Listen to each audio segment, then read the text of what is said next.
Okay, so we left off with our doctor, Dr. Landry. She's run her business for a month. She took on some rent from a tenant. She billed a bunch of patients. She paid herself some dividends, right? So there's all these things going on in the business. And now what you have to do at the end of every month is adjust your books based on what actually occurred, right? So the process of bookkeeping is basically writing down all those transactions. And you put them in a program, probably usually QuickBooks or something like that for a small business. And then at the end of the month, you need to make adjustments for what actually happened, for what actually went on with the business that represents the use of all of those assets that you purchased, or that represents the recognition of revenue that may have been paid for in advance, right? So that's what we got to look at now. We got to make these adjustments. Okay, so accrual accounting requires that you have to match revenues and expenses, and so you have to make these adjustments while always keeping the accounting equation in balance. So what we're going to do, it's hard to explain these concepts without showing you how it works, so this is what we're going to do. We're going to show you how it works, right? So we bought the insurance, right? We bought $8,400 of insurance overall, and we need to recognize that over the course of November, some of that has been used up because, now we don't have 6 months worth of liabilities insurance anymore. Right now we have 5 months worth of liability insurance left.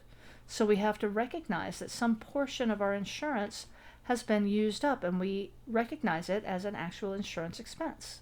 So just like if you paid your insurance month over month, right, you just recognize it as an expense even though there's no cash changing hands at this point.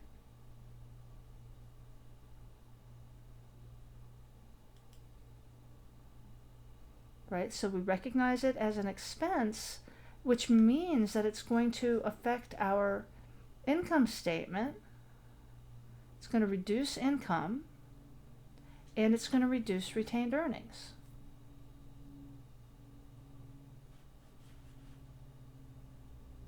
And so now the balance in the prepaid insurance account has gone down, and our retained earnings has gone down as well.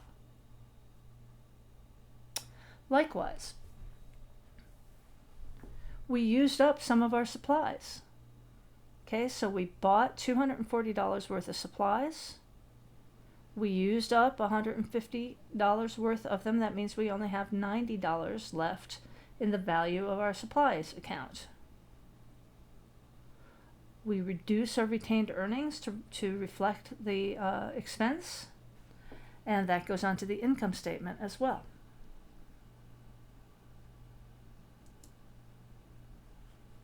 Now, one particular kind of reduction in value of an asset due to the use of an asset is something called depreciation, which I imagine that you've already heard of before. Right? Depreciation reflects the reduction in the value of a long-lived asset, or a fixed asset as they're called. Depreciation is not meant to be like an accurate assessment of how much the asset is worth right now. It's just it's a formalized way of recognizing the reduction in the value of the asset and also taking the expense. Okay, to do it, there's something called a contra asset account. We're not worrying about that right now. But the way that you record depreciation is you recognize it as accumulated depreciation, you still see the full original value of the assets that you're depreciating. And then you just keep reducing that value by a separate column in your asset accounts called accumulated depreciation. And then you recognize that again as a reduction in retained earnings and as an expense on your income statement. Now remember, one of our earliest transactions in the list was that they were paid $1,800 for 5 months rent of a parking lot. And they had to put that in as a liability because the revenue hadn't been earned yet. Well, now a month has gone on and part of that revenue has been earned. So we reduce the amount of the unearned revenue account by $360, or 1/5 of that total, and we increase retained earnings and revenue on the income statement by that amount. So we start taking money out of the unearned revenue liability and adding it to our actual revenue as it is actually earned. Now this one, I made sure to give you guys some homework about wages earned, because this should make some sense to you, right? If you work for a company, if you work for a pizza place, and you get paid on Friday for last week's work, right? So the business owner, they keep track of how much you worked, and this week that's part of their expense. But they aren't going to pay you until next week, right? That means they've taken on a wages payable, and they also recognize it as a wage expense during that period of time. So this is the wage payments that they have not made yet for work that has been done this week. They have to recognize the expense, but it's also a liability. It's a wages payable this week. Okay, and the last transaction or adjustment we want to look at is the fact that they have provided $750 worth of services, but they haven't been billed for it either. No.